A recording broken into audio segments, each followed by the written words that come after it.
What's going on, guys? It's Jamie here. Thought I'd just give you guys a bit of an update. We've just crossed 52,000 customers in our Etsy store, and yeah, it's been an interesting time. It's not a huge store. It's only got 60 products, I think it is, and we sell digital templates, so predominantly spreadsheets, personal budgeting spreadsheets, pretty much. And I thought I'd just give you guys a few lessons, and this is stuff that I teach inside my Monetise Your Tribe program as well, to my folks, something that I iterate over and over and over again, and I suspect they're probably bored of hearing it from me at this point. But there's a couple of lessons I wanted to drop that might help you out. So if you're selling anything at all, coaching or digital products of any kind, take heed. This is things that are a little bit universal in nature, and if you do deploy these in whatever it is that you are selling or trying to sell online, then you're going to get some pretty badass results. So let me show you the view first. Just hanging out at my in-laws place in sunny Melbourne, overlooking the city. We've got like this sort of public area that we can use, which is kind of cool. Coming here sometimes just a bit of a change of scenery, which is cool, and a bit of a boardroom here. I often host folks over, affiliates and different business owners around the place to talk shop every now and then. So if you're in Melbourne, let's stay in touch. I'll keep you informed of the next one I have. But anyway, to my point, a couple of things. So one of the ways that we were able to do what we've been able to do is there's two of us, first and foremost. It is my wife's business predominantly. She is the creator of these products, and it all started when we went into a marketplace and we figured out what was not there. Now, this is a really tricky one. It's not an easy thing to pick up, in my opinion, but a lot of folks, when they enter a marketplace looking to sell anything of any kind, they will look at what's there and they'll look at the competition and they'll think, okay, well, it's very competitive. How can I possibly make a dent in that? And you got to think more outside the box. You got to think about what is missing, what is something that people aren't even seeing, they're not even aware of, that either exists or does not exist in the existing product range. And in doing so, what you start to realize is that there is often huge gaps within the marketplace that people are sick of doing. And it could be something that they've had to do on a manual basis before, and you can help them automate that. Could be that the layout of a product or whatever it is, the actual usability of it could function a lot better. It could be smoother, it could be cleaner, it could be a easier design, it could be aesthetically more pleasing, it could be less clunky, right? Now, these are things that are universal in nature. Like I say, it doesn't matter where you're going with this, and I'll give you another real life example of this in a moment. But if you adhere to that, you start to look at the product and how you can make a better version of the existing product, which is technically an improvement offer, or a new opportunity product, as in there's a new way to get the same result. That's when things are going to take off. Now, the other part is you need to be always iterating, especially if it's a digital product.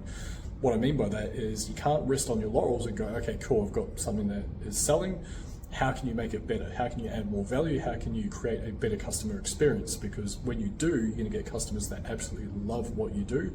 They're going to talk about it. They're going to get other people involved. They're going to come back and buy more stuff, right? It's just the nature of it. The next thing is, going back off the back of my other point there, is you do need to have a customer-centric approach to pretty much anything you're doing, right? So I've been in the coaching game for a lot of years, and one of the reasons why I've had some level of success in coaching is because I've had a fairly sturdy approach to making sure my clients get results. Now, I'm fallible, I'm not perfect, I'm not the best coach out there either for that matter, but I damn well try, and I rock up and I give everything I can, and I try to improve myself in order to be able to help my clients out.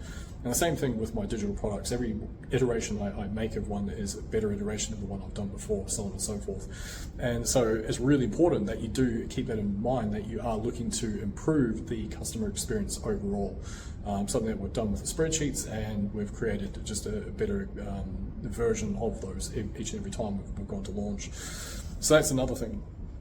The other part of that is, again, with the customers, sorry, I sort of went off on a tangent there, but again with the customers, if you are focusing on your customers, you're also focusing on customer service as well. And so that is paramount, especially when you don't own the platform, right? So one of the kind of good and bad parts is with the likes of Etsy or Amazon or any of those big marketplaces is one part is good that you are putting your products in front of buyers, right? So that's kind of cool, right? You are putting an existing product in front of buyers. I'm just going to go for a walk before my arm falls off. And so that's kind of cool. It means that it's a buyer's marketplace, right? But you don't own that.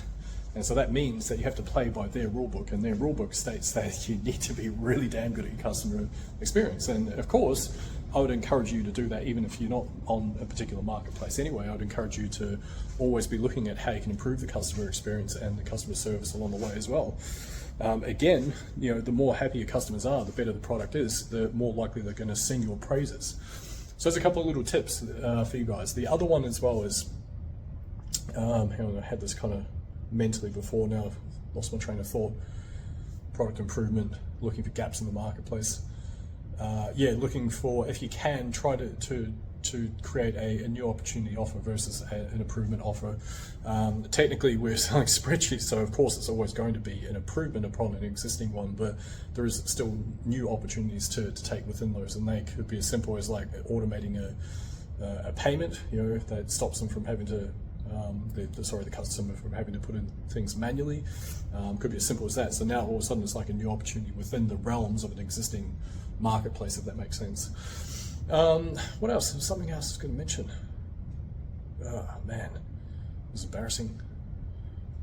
Customer service, customer experience, product development, gaps in the marketplace, looking for what's not there. And here is the other part, is marketing. So when you're doing your research and you're looking at existing products that are out there and you're thinking, again, you're trying to put on the lens of like what is missing, what's not there, what is the thing that basically people would love to have that's not there, or they hate doing that they would love to have, right? So keep that in mind. It'll just help you have a sense of creativity when you're going through this type of process. And there is software available to do this type of research as well. You don't necessarily have to do it all manually. Even like Google Trends, you can just jump on that, it will help you out massively. But the other part of it is, look at why things are selling as well. That's the other part of it. Is if you, as part of your research, you have a look at why things are selling. What are the good things about the competitors that you're going into, right? So what are the good traits? Why are their products selling really well if they are? Is it just because there's no other choice and that's it? Is it because there is something inherently functional about the product itself? Is it the aesthetics? Is it something that you think, oh, I could model this and create my own uniqueness around that product and then create a better version of it? That's kind of how you do it, right? And so then once you've got all that data, now you can start to formulate your own products, and you can start to formulate how you're going to compete in these types of marketplaces. Now this is universal, like I say. If you go and do this with coaching, you need a personal brand, in my opinion. I don't think you can do much without it. Oh, arm's getting tired, man. Oh, crikey, there we go. You need a personal brand, but you also need the likes of a unique mechanism, which is going to allow you to stick out in a very crowded marketplace, right? And that mechanism obviously has to help people along the way. You can't just have something that's unique, but it does fuck all, right? It needs to actually help folks. But it's the same thing, like I say, it needs to have a functional product, a functional delivery, and not just functional, something that is highly beneficial to whoever does decide to use that. Because, like I say, better customer experience, going to sing your praises, going to come back, going to keep buying more stuff, right? That's one of the reasons why, as part of what I teach inside my programs, is that you don't necessarily need a large audience to make a lot of money. You just have to deliver results to your existing clientele, right? Or your existing audience. And then once you deliver those results, a lot of the time they're going to come back and buy more and more and more of your stuff, right? Because they know that you're able to deliver pretty much, right? There's one other thing. Why is it eluding me at the time? Products. Universal in nature. So the other thing I was just going to say, and I'll give you another example of this. So it's the same process that, get my big chubby thumb out of the way. It's the same process I've used to sell coaching and consulting and courses and digital products and workshops and PDFs and videos and all sorts of stuff, really. And then now, getting into other digital products like spreadsheets, things like that. But there is one other thing that we've also used this in, and that is selling journals of all things, right? Well, now, technically we have a stationary arm to our business now as well, to add to it, a publishing company, if you will. And it's the same thing there. It's the exact same thing, right? We went into a marketplace that was already very crowded, and you'd be thinking from a 30,000 foot view, like, holy shit, there's no way we can crack a dent in this. But it's not the case, right? Using the exact same process. Number one, what's selling well? Where could there be a lack of competition? What are some of the things that people seem to be looking for that you can do differently or better, right? Is there something that is very obviously missing? Now, that's the key part, is most of the time that is not obvious at all. And that's the problem, right? Because most people are not designed to think like that. But anyway, if you can have this lens in mind when you're looking at these things, you'll do pretty well in any marketplace with any product.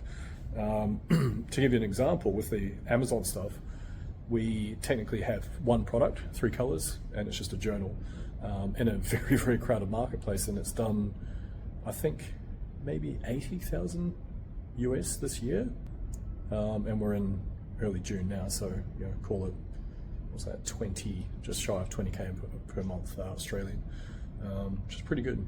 In fact, it's more than 20k per month Australian. In fact, significantly more. But yeah, anyway, there you go. Now that is revenue, by the way. Like, it's a fickle business model, Amazon. You pay a bunch of money and you send a bunch of stock away, and then eventually, after many, many months, you start to get your cash back, and then eventually cash flow positive, and then eventually profit, all things being equal. So very, very different business model than what I'm used to selling digital products and knowledge and consulting. It's just, yeah, significantly different. Anyway, back on topic. The point being that I'm trying to say here is, you can go into any marketplace, you can sell anything, and you can find these gaps in any marketplace. It just takes some very lateral thinking and some creative thinking, I might add, and also just adhering to what I've just mentioned as well.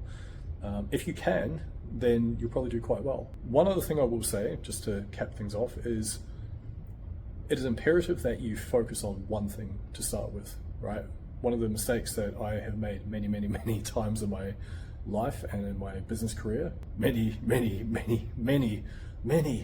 times, and it's a lesson that I still have to learn to this day, unfortunately, because I don't know why. It's just it's a subconscious programming I have, I guess, that I'll resolve at one point, I'm sure. But the big mistake that I've made is that I have scattered my energy at different times.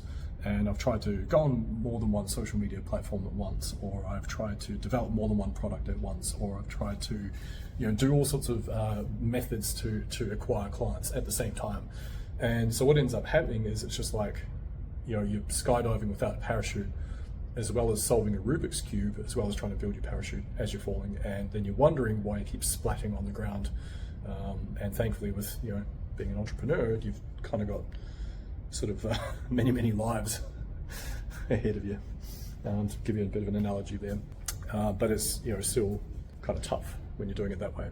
And so I would stay focused on one, get it up and running, get things moving, get some cash flow, figure out what you can outsource, figure out what you can eliminate or delete altogether, and then once you've done that, then you can start to look at either expanding or scaling horizontally by adding other products, or going into new marketplaces, or opening completely different businesses altogether to mitigate risk, concentration risk, things like that. So it was a mistake that I have made, and something that we're kind of cleaning up a little bit at the moment because of that. So there you go. Anyway, kind of gone off topic, but hopefully this helps you guys out. If you wouldn't mind, I would love to hear your feedback. Drop any comments you have below, and let me know your thoughts, right? If there is anything that you think is just completely missing from this video, or anything that really resonates, I'd really appreciate it. Feel free to hit the like button, and if you want to stay up to date, I'm going to be putting out a few of these. Feel free to subscribe. All right. Go and find a marketplace and sell some stuff. It's a lot easier than you might think. All right, guys, have a good one.